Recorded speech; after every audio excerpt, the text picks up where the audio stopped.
and I will go ahead and do our introductions. I'm going to introduce Brian. Brian's going to introduce me because we're volunteers and that's what we do. Brian is a Boston-based front-end designer and developer with NC State University's Office of Information Technology. Brian is also the host of the WPCampus podcast, where he talks to people about the things they're doing with WordPress and higher ed. Welcome, Brian.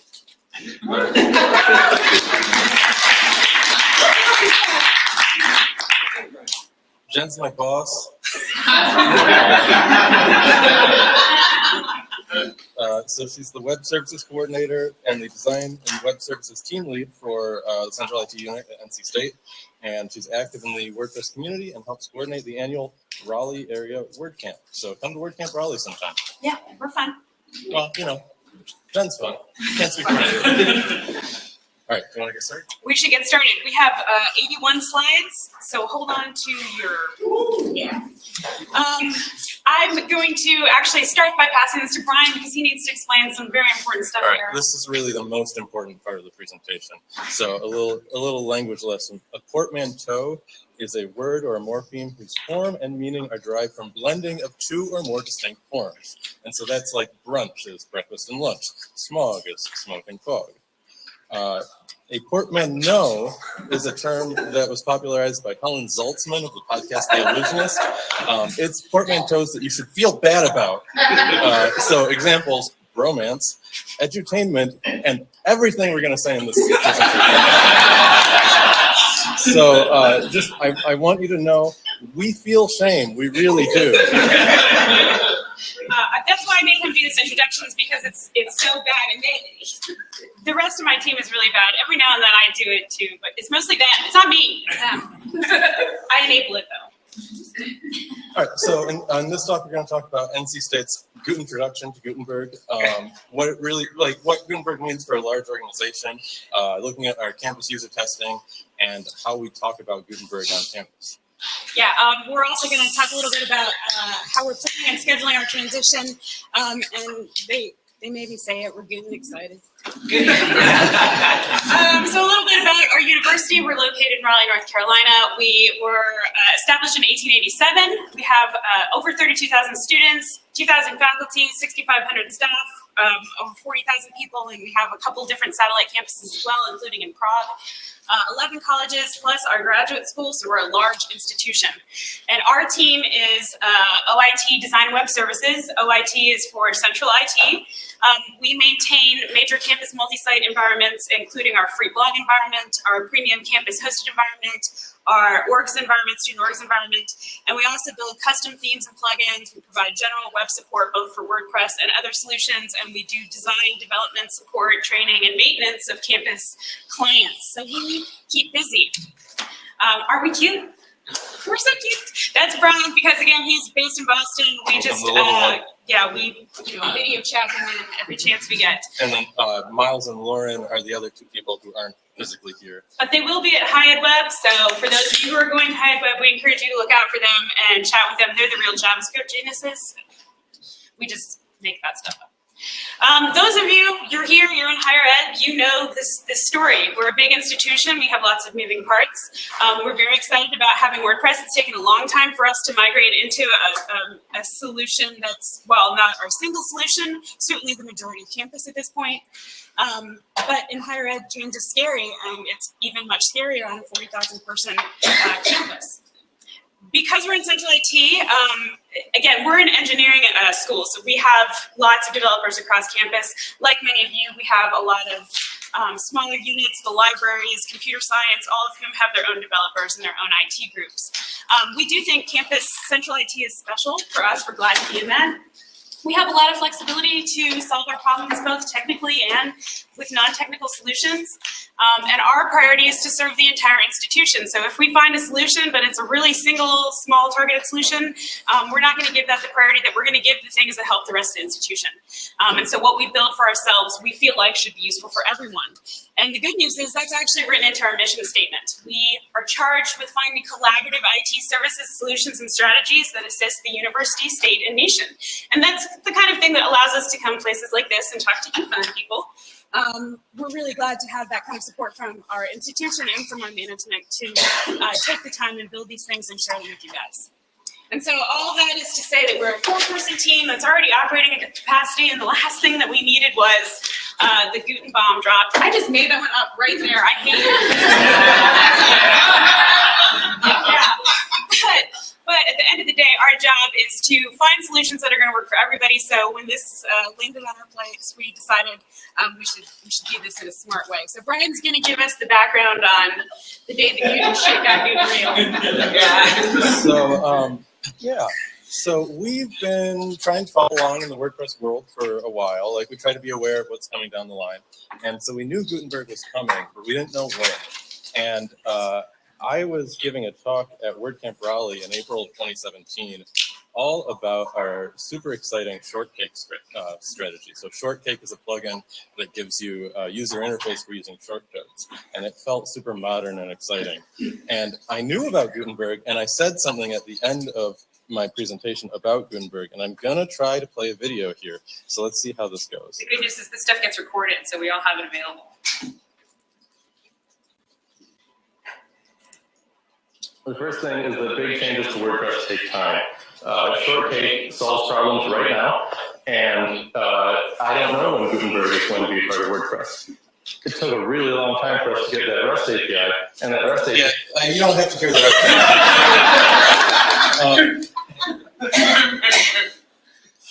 So you don't have to hear the rest of that. I actually stand by everything I said. I think given the information that was out there, I said some very thoughtful things in that presentation. But I was not prepared for the, like, I was thinking Gutenberg was 2020, 2021, 2022, that kind of a time frame. Lots of time. I don't have to worry about it right now. Then I went to WordCamp US. So that was December 2017, and let's play another little video.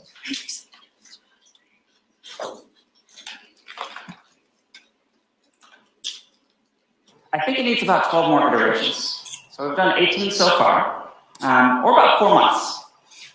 So, cool. Yeah, so that puts us back into around April for when I think that this will be ready for the widest audience, even wider than is seeing it now.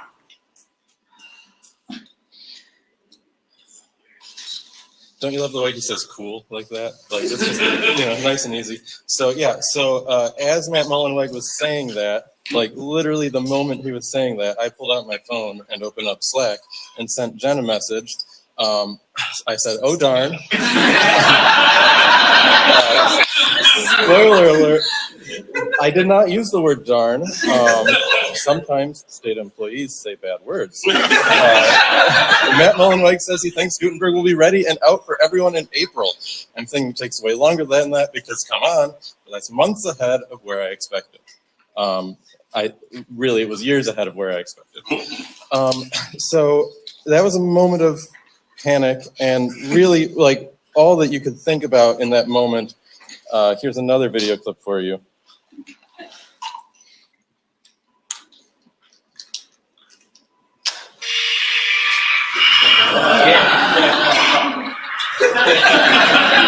That's our plan of work for the next 24 minutes. So when we say Gutenpocalypse, that's the Gutenpocalypse. That's everything that we had in mind for how we were going to be spending the next 2 years happening later. And instead, we get to learn about Gutenberg. So my initial thought, and Jen's initial thought, was, this is fine. We'll figure it out. We know it's coming. We'll be able to get a handle of this. It's still WordPress. But also, it's not fine. Because this is a massive change in what we were thinking was this scenario where WordPress 5.0 was going to be released, let's say April 1st, 2018. That's 4 months away from when Matt Mullenweg said that. And we wanted to be prepared for that possibility. Even if we came up with some sort of way not to do that, and Matt Mullenweg talked about the classic editor plugin and things like that, we wanted to be prepared for that sort of, oh my goodness, everything's here in 4 months scenario. So after the panic subsides, decisions begin. And Jen's going to talk a little bit about that. Right. So yeah, spoiler alert, we dove into it, right? But we did have some time where we were trying to figure out what we wanted to do and why we wanted to do it, right? So there's a lot of reasons, and I'm sure I'm speaking to some of you very directly here when I say there's a lot of reasons to stick your head in the sand and pretend like this isn't happening. There's challenges in several forms. First of all, technical challenges.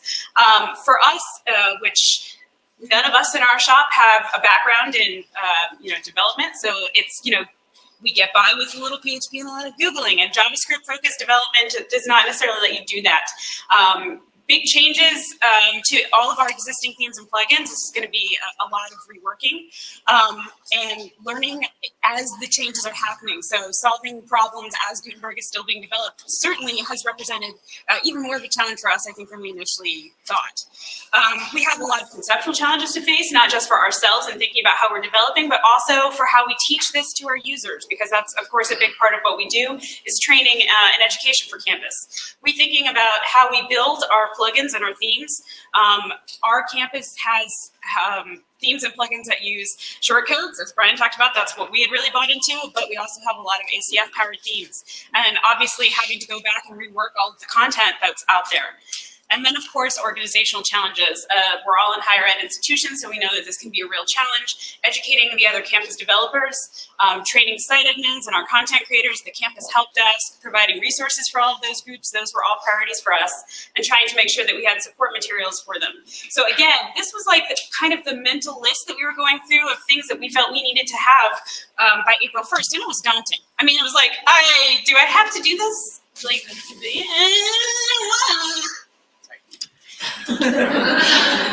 but there are good reasons for change. There are also technical opportunities. By digging into this, we're able to make hopefully smarter choices about how and when to upgrade our users, how and when to upgrade our themes and plugins. This is our opportunity to learn JavaScript deeply. And we were very lucky in that we had already at that point hired someone who had a lot more JavaScript experience than either Brian or I did, and we were actually in the process of hiring someone else, and that person is also a great JavaScript developer. And optimistically, Guten coding in 2018 means that things are going to be a lot nicer in 2018, we think. Please. We'll let you know next year. And there's conceptual opportunities here too. This is a cool way of building websites. It's certainly going to require a different mindset for ourselves, for training, and for our end users, but this means reusable, modular, adaptable content, and an opportunity to correct a lot of campus websites and tools that have been not necessarily built terribly efficiently or with content in mind. And it's definitely an excuse for us to retire some old code, because I don't know about you guys, but we got some bad stuff.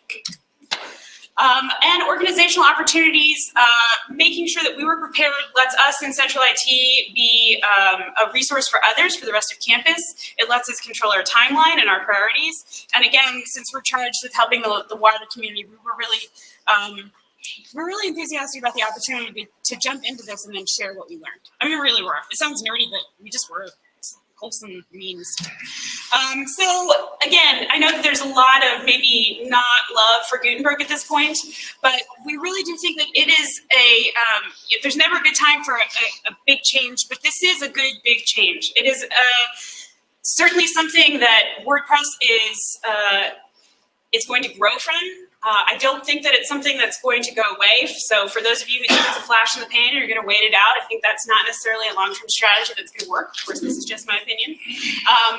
I do think that they've addressed a lot of things that were issues with WordPress and how it distributes its content, and I'm really excited about the opportunities that Gutenberg affords. And we're going to talk some more about some of those pluses as we go, but I just wanted to say that we are really excited about this, obviously.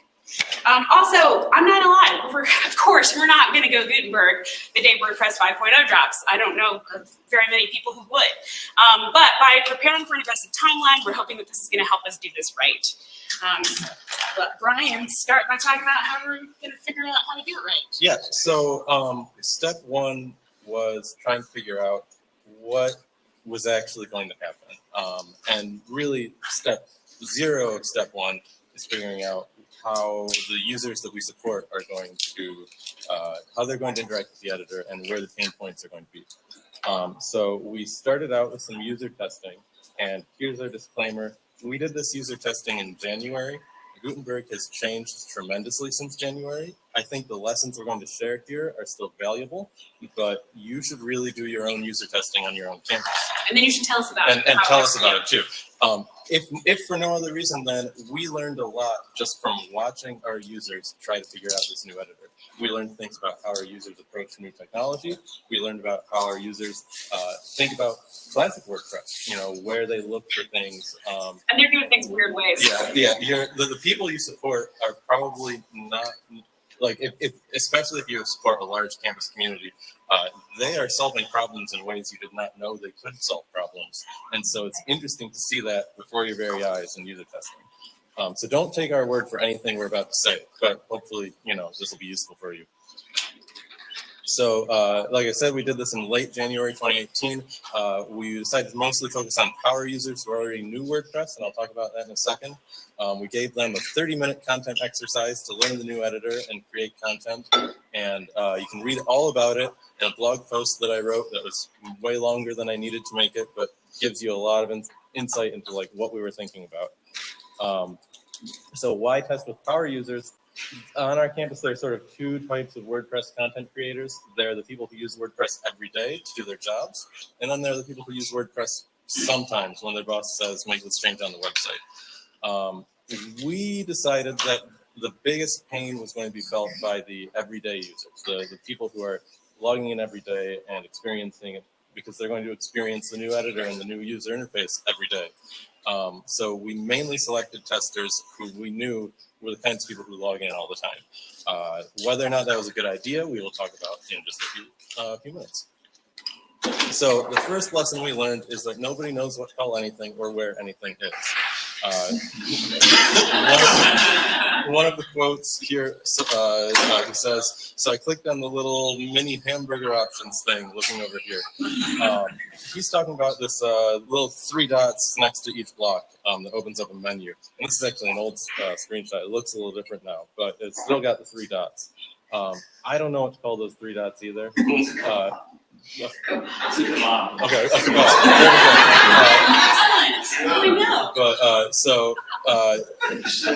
we're sort of bracing for the fact that when more and more users start to see Gutenberg, we're going to hear more and more new and unfamiliar words, and it's going to take a little while to parse through. Like, what are they talking about?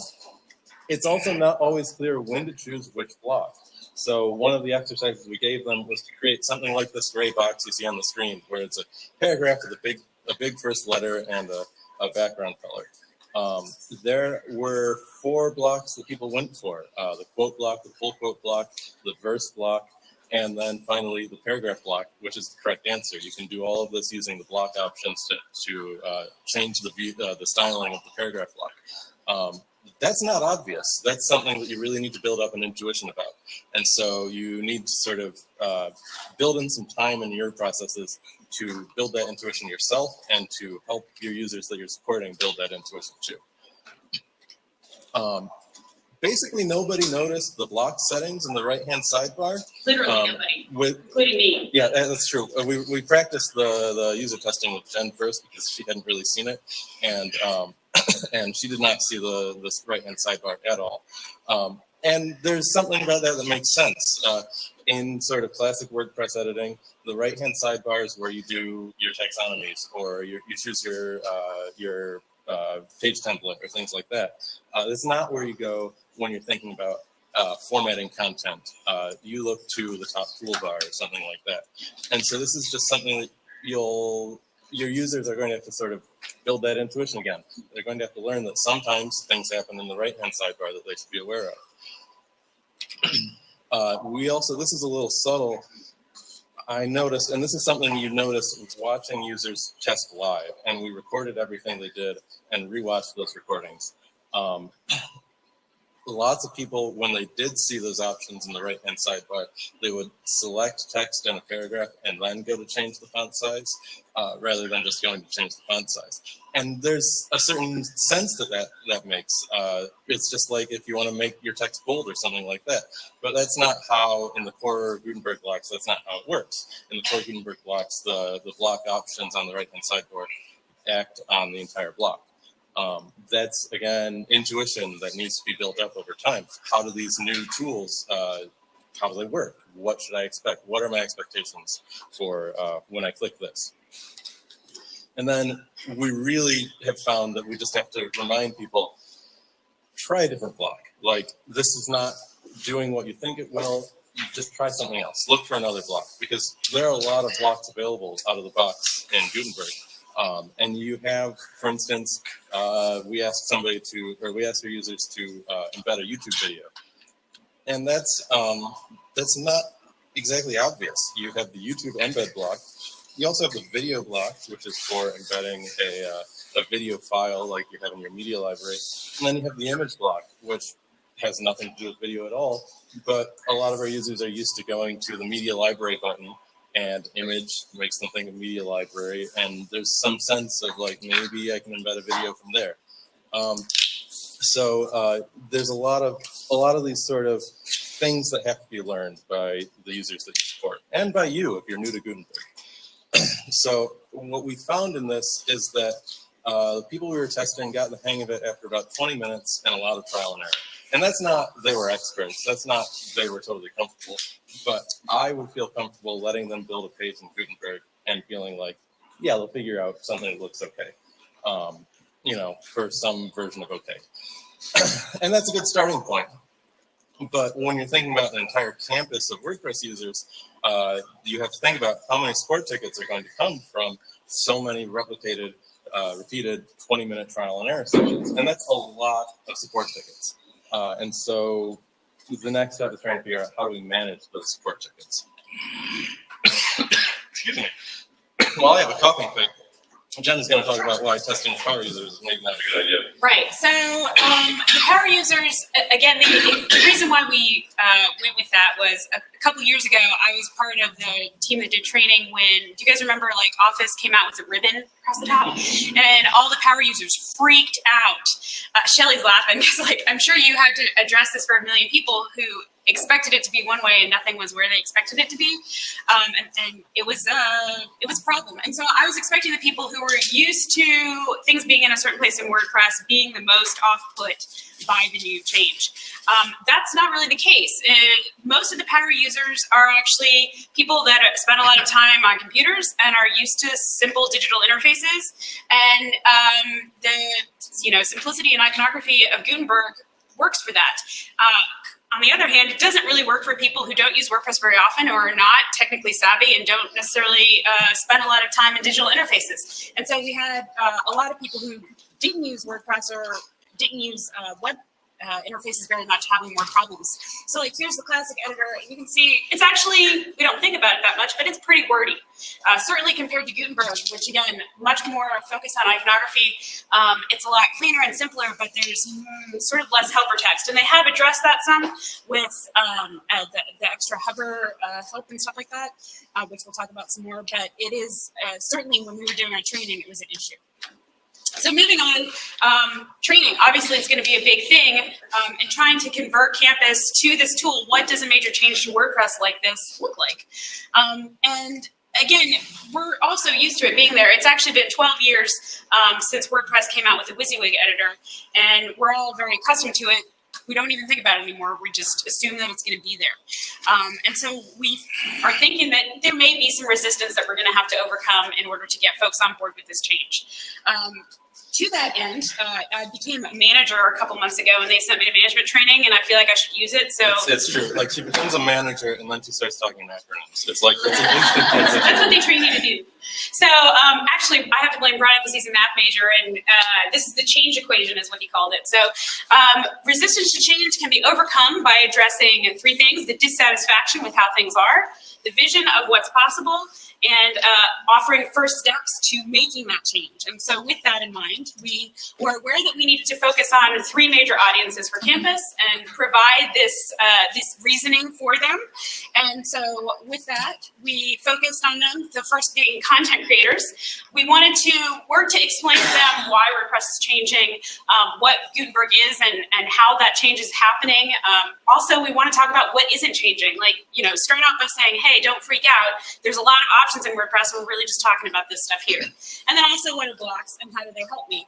And the idea here being that things like why is WordPress changing and what are blocks are the things that are going to help us overcome that change, right? Like it's a little bit tricky with content creators because at this point, they're not necessarily clamoring for a change. So I wouldn't necessarily say that a lot of our users are, quote unquote, dissatisfied with the state of things. So of course we have to start training by explaining why it sucks, why WordPress, needs to change. And that is tricky, but I do think that the key there is just saying this is the vision of what's possible and why it's better.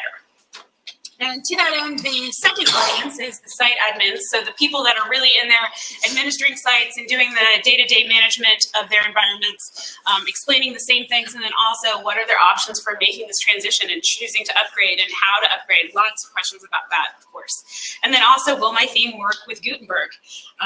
Then for campus developers, questions like, will my theme work with Gutenberg? And if not, how do I fix it? What are block templates, or how do block templates work? For a lot of people, that's a piece of education right there, which is what are block templates and, why should I be using them? And then how do I build my own custom blocks, which of course is something that a lot of us want to know about. So with all three of those audiences, we knew that we were going to want to provide certain resources for them to shepherd them through this process. And this is the kind of stuff that we wanted to have in place, if not by the time Gutenberg got here, shortly thereafter. And those are things like hands-on experience, so making an environment available for them to try things out, prepare them with hints and reminders, prepare hints and reminders to put them in place when they start doing changes, and then also time for them to try things out and prepare. And again, this is part of overcoming the resistance by giving some first steps, giving a vision of what it's going to look like and how they can make these changes to improve their sites. We started this actually with what we called Guten Day. Again, those they just can't help the prefixes. And we made this available to all of our campus developers, and we also invited some friends at other campuses nearby us in North Carolina. We did a React crash course to help do some training for folks, get their hands wet with JavaScript, so to speak, except for we forgot to tell everybody to install Node first. So nobody got much done. Learning experience failure, hey.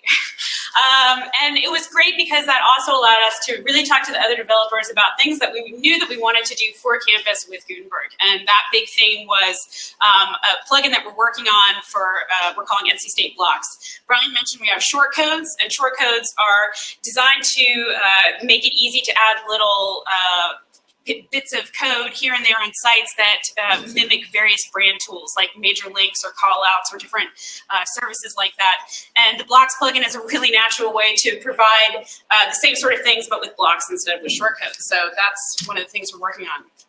Once Guten Day was done, and that was March 3rd, we started an ongoing series of workshops, Gutenberg for content creators and Gutenberg for site administrators. And these are also available online because we have folks who can't always make it to class, and we record them on YouTube Live, so they're available for people to watch after the fact. And they offer hands-on exercises, provide the basics as we see it at that time, upgrade scenarios, and eventually we'll be able to work in more things like demonstrating the NC State blocks plugin and things like that. In terms of providing hands-on experience, we have created a multi-site environment with Gutenberg already installed, so people can go and create their own sites and play around with them and test it out. And if you care to, you can go look at that. I guess you can't create a site unless you're on campus. You need a campus ID to create a site in that multi-site. Right. But you can check out the other thing. Yeah, so the other thing is our Campus Gutenberg demo, and this is using Frottenberg. And that, if you go to that link, will just take you to a front-end interface for WordPress's. So it looks like Gutenberg backend, but on the front end. You can't save it, but you can play around with blocks in there. And that has been really useful for us. Number one, it gives everybody a vision of what we're actually talking about. It lets us go to meetings and demo Gutenberg on the fly and explain to people what we're talking about. So that's been really useful for campus. And I'll just say, I see a couple people writing things down. I want to make sure everybody knows there will be the link to the slides in the schedule and at the end of the presentation also. So. And go.ncsu.edu/Gutenberg is where we sort of dump all of our stuff. So you can always go there. We have a couple video tutorials in place. We're working on more. Some knowledge base articles. We use ServiceNow. We're We've been front-loading those to help our other campus help desks. Links to external resources, blog posts about this whole process. We are working on adding dot tips, which is the functionality in Gutenberg now for having contextual help for each of the blocks. Has anybody in here seen the dot tips? Like in the latest iteration? Yeah. Yeah, it just came out. We got like one person, maybe two. It is pretty snazzy. I'm excited. He gets excited about weird things. And that's something we're going to add to custom blocks, and you're welcome to use those. Please help yourselves to whatever it is that helps. And Brian's going to talk about how we're going to actually make this happen. Right. So at this point, this is all just an intellectual exercise. Like, we're learning about this thing, but like at some point, actual websites are going to start using Gutenberg as their content editor, and that's the hard part. So, spoiler alert, WordPress 5.0 was not released in April 2018. You didn't all just miss it. But that's okay, because by preparing as though it was going to be released, that got us really in a good mindset for, like, we're going to hit the ground running, we're going to do this. And in the slide I say here, more time to prepare is just more time to prepare. Like, this is great for us. Right now, like at WordCamp Europe, Matt Mullenweg was talking about like more like a fall release, sometime September, October, something like that. And I think that's still really scary. That's really soon, and we got a lot of work we need to do. But that means we've got lots of months ahead of us where we can keep figuring out what our process is and figuring out how we're going to transition sites. So everybody wants to know what's going to happen with their website. And we wanted to know that too. So we started mapping out upgrade scenarios. On our campus and just in the world in general, WordPress is used in a lot of different ways, and every website is different. But we've sort of identified 4 typical scenarios that we see on our campus. There's variation within these scenarios, but they're a good starting point for figuring out what are the next steps for a website. So scenario number 1 is vanilla WordPress. They don't have anything special. They're just using like regular visual editor content editing. They don't have any sort of page building plugins or anything like that. The next scenario is sites with lots of shortcodes. Again, I had this really exciting, shortcake and shortcodes thing going, about a year and a half ago. So we got shortcodes used in all sorts of weird and interesting ways all over campus. We have sites that use advanced custom fields, and really sort of the most extreme version of advanced custom fields, where it's not being used for any sort of metadata as post-meta. It's being used as just a templating engine, where they never even call, in like a page template, you'll never even call the content function. You'll just call different ACF modules. And that's going to be a challenge for adapting a theme like that to the Guten future. And then you have sites that use page building plugins. And although our group has generally shied away from page building plugins, there are plenty of folks on campus who come to us for help and use anything ranging from Divi to Beaver Builder to Visual Composer to weird things they downloaded off of Code Canyon that are weird and scary. So we've mapped out these upgrade scenarios, and we have about 20 slides to sort of show what that looks like. We're not going to do that right now because that's 20 extra slides, and we already have 81 slides. But please come talk to us at the after party if you're curious about what we found with those scenarios that we've mapped out. It's not necessarily easy work, but it's hopefully we'll be able to show you sort of what the next step might look like. For what it's worth, if you have Divi or page builders, we only have one slide, and it's like, good luck. I don't have an answer for that one. Yeah. Also, if you're going to talk to us about that at the after party, bring beer. Also, I realize that saying, like, come to the after party so we can show you slides is like not the but it doesn't have to be slides. We can just talk. All right, so but that means now we know sort of what's going to happen with different types of websites. Now we have to actually plan what does that migration look like for our group.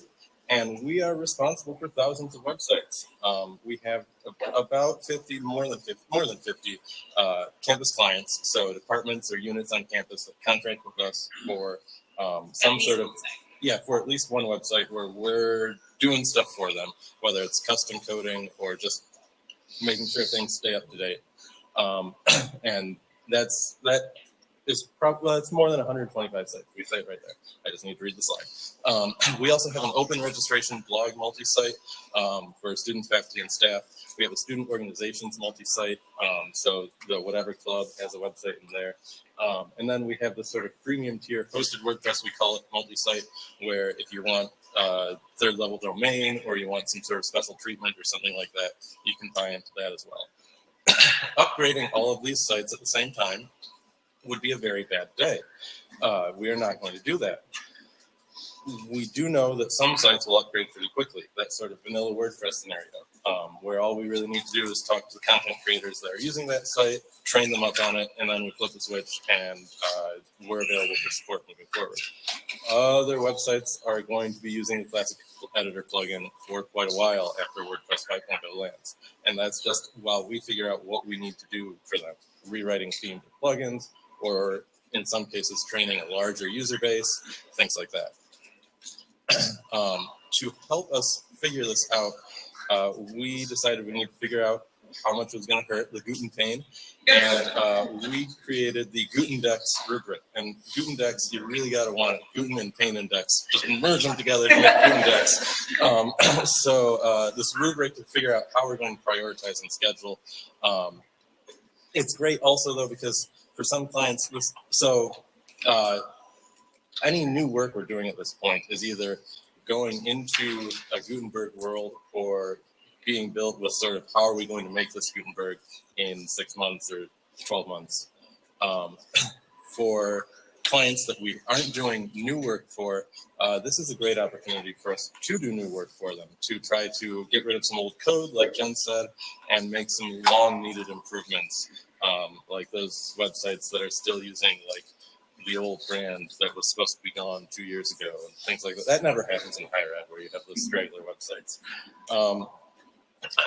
So the Gutendex is sort of very specific to our team and our needs. So we're not sharing specifically how we calculate our pain score, but generally speaking, what we're looking at is what theme do they use? Is it one of the themes that we wrote and we support?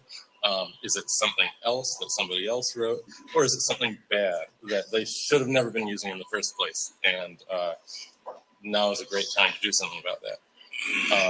We look at their plugins, and in particular, are they using the shortcode plugins that we've built? Are they using advanced custom fields? Or are they doing something else custom that maybe we did for them, maybe we didn't? And then we look at the users, the people who are actually going to be working with the website on a daily basis. And we sort of have them in 3 tiers. The people who are going to be okay with some training, people who don't even need the training, they're just going to hit the ground running because they're excited about new things. And then the people who are going to have a little more trouble, the ones who definitely don't have this, definitely don't got this. So from that, we generate a site timeline, a proposed timeline, a site category. The categories Jen named were cool. We got work in panic mode. In the timeline, we have May through July as sort of like, these are our early adopters. These are the people that we're trying to put on the road for Gutenberg right now. And it's only a very small group of people, but it's the people who we trust to give us really good feedback to help us develop more training resources. Then we got the people in the August to December timeline. Those are the people who are, it's going to be a relatively painless transition. So once WordPress 5.0 drops, we can start switching them over right away. And then the January to June of next year for the people who it's going to take a little more work.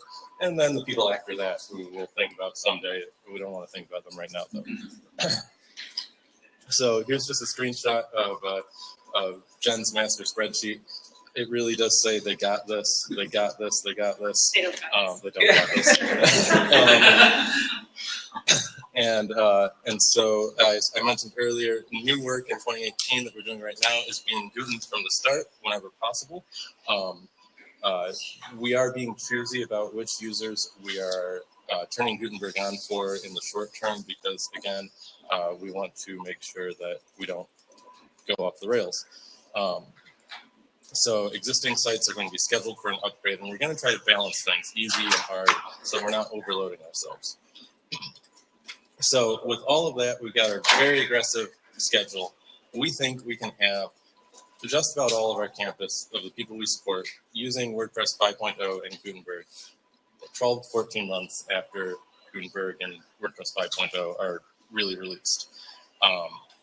It's going to be a lot of work. It's going to be a lot of focus on our part. There are going to be other things that we aren't going to do while we are doing this, but we think we can do this, and that'll put us in a really good position for using this new tool and really embracing Gutenberg. So we have been developing a lot of tools, and I'm looking at time, and I'm going to speed through this a little bit. So Jen mentioned the NC State Blocks plugin. This is the plugin icon that our colleague Miles created. This is what happens when you combine the NC State Wolf and the Wolf Pack with Johannes Gutenberg. So these are blocks that we're working with other folks on campus to create blocks that match our campus brand and interact with other campus APIs and systems to try to really bring that value add and that vision of what's possible with Gutenberg into our users' lives. We've started playing a lot with block templates. We don't have time to talk about block templates, but you should Google block templates. They're fantastic. They are the best. Jen will talk your ear off at the after party about how much she loves block templates. And then we created a plugin. Our colleague Miles, same person who made the Johannes Wolfenberg, created a block attributes glossary plugin, which programmatically looks at every block and figures out what attributes are available for that block, and that is super helpful for building block templates. So now Jen's going to talk about why we are Guten excited. We're all in. Yeah. So again, sort of recap here, Gutenberg obviously is going to be a lot of work, but we're really excited about what it's going to be doing for WordPress. It's taking that next big step. Brian just glossed over block templates like it wasn't even important, but they're super cool. We're finally able to natively build content and layouts into WordPress. We've always been able to add our own custom post types pretty easily, but now you can actually also build, the ACF builds that required another plugin before into WordPress. So we're really excited about trying to make that happen. Solving problems with the native supported tools instead of hacky workarounds or a different solution for everybody, it's a good thing at the end of the day. It's going to be some growing pains, but it's going to be good. Again, we are excited about WordPress being a community, and contributing to that community is important to us, and we're glad that we're able to. So by jumping into this early, we're hoping that embracing this change is going to let us make cool things and tell you about it and get you guys excited too. And this is Miles said, we have this one great moment of chaos to take control of our destiny. And I think that's something that we should embrace the chaos and make it more awesomer. So when you decide it's time to dive into Gutenberg, obviously you should all know that it's going to be hard work, technical work, organizational work, and it's going to take time. But this is going to happen. Gutenberg is coming, and I do think that eventually we'll all be better for it. You will all get through it, I promise. Hearts. So here are some of our resources. Our slides are available on this last, the link to our slides are available online and on the next slide. Our blog posts, which I know are long and arduous. Brian just loves to write, man. Gutenberg, we definitely suggest trying that out on your campus and making it available to people for trying out Gutenberg really easily. Brian does a great WPCampus podcast, and you should listen to him talk. We actually have a podcast where we just talk about all this stuff. So the Block Attributes Glossary is definitely really cool. Any site that you install that in, it will list all the block attributes you have. So if you're working with some custom blocks, it will also list the blocks that you've created and the attributes associated with them. So that's really great. And you can always tweet us or email us. And I think we have maybe a minute for questions. 4 minutes. 4 minutes. I feel like we're rolling in time. Yes. Oh, so we could hit those 20 extras. Yeah, 5 per minute. Yeah, so it works out. So this is, I know almost nothing about this, but is there a way of handling access rights to Gutenberg so that you can't necessarily change the layout of a page? Yeah, so the question was if there's a way to handle access rights so that a user can't change the layout of a page. So type in it, but Right, so this is where block templates get really cool. There's an attribute when you're building a block template where you can lock the layout, or where you can, where you don't have to lock the layout, but you can limit it to just the blocks that are preloaded, and you can move them around, but you can't add anything new. So that gives options for sort of pre-populating. This is what your page should look like without, or your custom post type or whatever, without letting your users go really wild. That's a great question. Help them make good choices. yeah, because we've had to deal with those issues. Yeah. Is that by user role by any chance? Right now, no. I have a feeling that is something, because I've already played with it some, and I can tell that there's going to be like, you want to make an exception for somebody who's an admin or something like that. But for right now, it's just built into block templates as a single option. Right. The question that Jen just answered was if that was about, or if that was something you control by user role. How are you handling training when someone's using a custom plugin that hasn't been updated for Gutenberg yet? And so how do you prepare your user for that training, knowing not exactly how the plugin is going to look in 5 months? The question was, how do you handle training for people who have plugins that aren't Gutenberg yet? And the answer is, right now we're not training specifically on a site unless it's a new site that we've transitioned and we know that everything's working with Gutenberg. Otherwise, the classes that we do are just general training where there's not a whole bunch of extra plugins involved and they can sort of see what they're doing. And then again, at that point, if someone goes through training, we'll turn Gutenberg on for them so they can use it if they want to, on some test sites usually. So far, we haven't had any problems with themes or plugins causing issues with Gutenberg. Right. I think the shorter version of that answer is we'll trust that bridge when we come to it. All right, so it looks like we're out of time. Thank you, everybody. We'll be around.